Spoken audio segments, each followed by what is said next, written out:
Thanks, Rena. Well, the groundhogs have spoken, so we'll be talking about not only what they had to say, but what it could mean for us in the upcoming days to weeks. But outside right now, plenty of winter to deal with.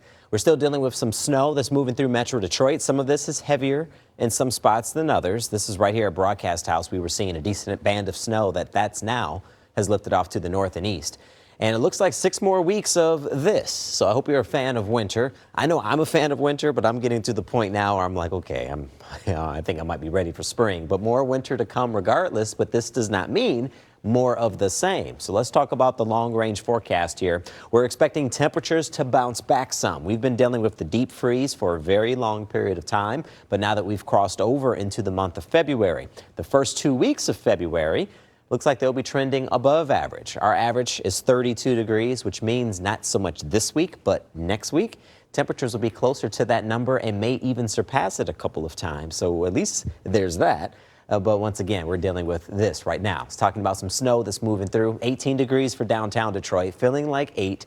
The winds are from the south-southwest at 8 miles per hour, producing just enough wind chill. Once again, this is still cold, just not as bad as where it was all of last week. I mean, 17 and 7 is better, 16 and 5 in Ann Arbor, and you're at 18 degrees currently, feeling like 6 as those winds pick up. Let's take you to the northeast. This is closer to St. Clair County, mainly south of Port Huron, around Algonac, Richmond, as well as Mount Clemens. Therefore, right along that I-95 corridor heading towards Port Huron, a decent band of snow. This was the same one that came through the downtown area as well as right here in Broadcast House.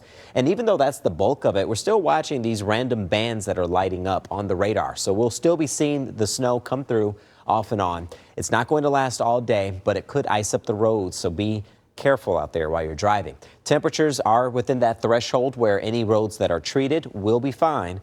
But if they're not treated, of course, we could be dealing with some iciness out there. For the rest of today, temps will stay in the 20s. We'll be done with the snow eventually, thinking after 2 o'clock. Then from there, it'll transition to mostly flurries. We'll get some clouds out there. Maybe even after sunset, the skies may clear up just a touch, but the clouds come right back. And this is new. How about overnight lows in the teens and even the 20s? That's exactly where they should be for this time of year. And I haven't been able to say that much as of late.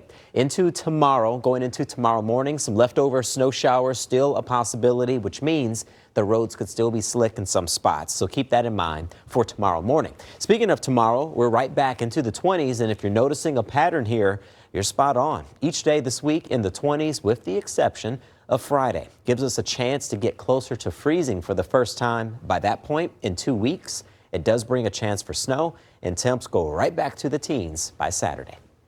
I'm Allie.